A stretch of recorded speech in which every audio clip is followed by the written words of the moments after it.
अभी इन्होंने बहुत सारे प्रश्न उठाए कि पप्पा यहाँ थे, पप्पा कहाँ थे, पप्पा कहाँ थे। जब मैं इनको बता देता हूँ, आप समझिएगा और पूरे देश को समझना पड़ेगा, जिसके दादा हो कादरी और अम्मा हो पादरी, उनके दिल में हिंदुओं के लिए दर्द कभी भी नहीं आएगा। मुकेश जी, आप गलत दरवाजा खटखटा रहे हैं, वो रॉन्ग नंबर है, आप समझिए। दूसरी चीज, अभी इन्होंने बहुत सारी बातें की, मैं आपको बताता हूं कांग्रेस का कंडक्ट। जब 1947 के अंदर हिंदू मुस्लिम के आधार पर विभाजन हुआ, तब हिंदुओं का नरसंहार हुआ, तब कांग्रेस को दर्द नहीं हुआ। उसके बाद जब कश्मीर के अंदर नरसंहार हुआ, तब कांग्रेस को दर्द नहीं हुआ। फिर गोधरा हुआ, तब कांग्रेस को दर्द नहीं हुआ।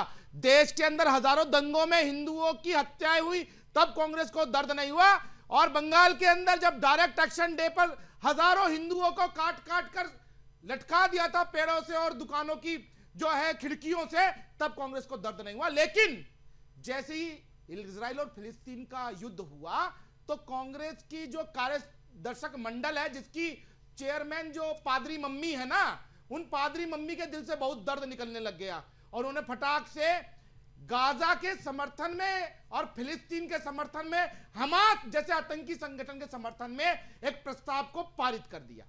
उसके अलावा देखिए, जब यहां पर कोई भी बलात्कारी मुसलमान होता है तो कांग्रेस के मुंह से आवाज नहीं निकलती। उसी प्रकार से आज बांग्लादेश में जो कुछ हो रहा है, वहां भी ये लोग अपने कान बंद करके और आंख बंद करके बैठे हुए हैं। आपने बहुत अच्छी बात बोली कि ये बहुत अच्छे मेरे मित्र भी हैं शर्मा जी, लेकिन शर्मा होने के बावजूद कांग्रेस के नेता, इनकी पार्टी इनको बाहर निकलने का मौका नहीं देती। आप देखिए जिस प्रकार से अभी अयोध्या जी के अंदर एक दलित नाबालिग बच्ची का बलात्कार हुआ, तब इनके मुंह में दही जमा रहा, इनकी पैरों के अंदर पाजेब बंद गई थी, ये निकल नहीं पाए, आवाज नहीं कर पाए। चंद्रमोहन जी, लेकिन यहां पर ये प्रश्न उठा रहे हैं। मैं आपको बता देना चाहता हूं, यह पहली बार हुआ है कि भारत के किसी प्रधानमंत्री ने बहुत ही तल्ख लहजे में कहा है कि हिंदुओं का नरसंहार बंद होना चाहिए।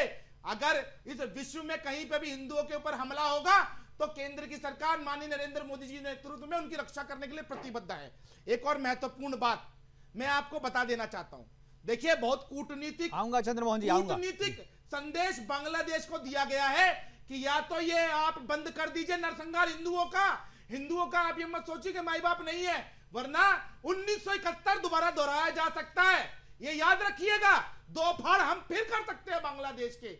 ये 56 इंची छाती वाले मेरे नरेंद्र मोदी जी ने संदेश दिया जी डोभाल जी के माध्यम से। आप देखिए, उसके बाद से जब से नरेंद्र मोदी जी ने कहा है, उसके बाद से वहां पे सेना हरकत में है, वहां पे माहौल सुधारा जा रहा है। आज हमारे हजारों हिंदू ढाका की सड़कों पर खड़े होकर जिस प्रकार से श्री राम जय राम का नारा लगाकर प्रदर्शन कर रहे हैं, उनको वो शक्ति कहां से मिली है? वो नरेंद्र मोदी जी और भारतीय जनता पार्टी के इस लहजे के बाद मिली है। और ये यहां बैठकर इतना ज्ञान दे रहे हैं, कुछ शर्म आनी चाहिए। ये जया बच्चन के लिए टोन की बात कर रहे हैं। हजारों मेरी मां बहनें बेटियां वो बलात्कार हो रही है, सैकड़ों जिहादी कुत्ते उनका बलात्कार कर रहे हैं, बच्चियों का कर रहे हैं। इनके कानों में जू नहीं लगती, इनके कान बंद है, शर्म आनी चाहिए। अरे इंसानियत भी कोई चीज होती है, केवल वोट बैंक की राजनीति। ये जो ढाका की सड़कों पे, बांग्लादेश की सड़कों पे सैकड़ों जो नरभक्षी भेड़िए दौड़ रहे हैं, उनका ये विरोध नहीं कर सकते केवल और केवल अपने मुस्लिम तुष्टीकरण के प्रेम में। ये कैसा राजनीति है मुकेश जी?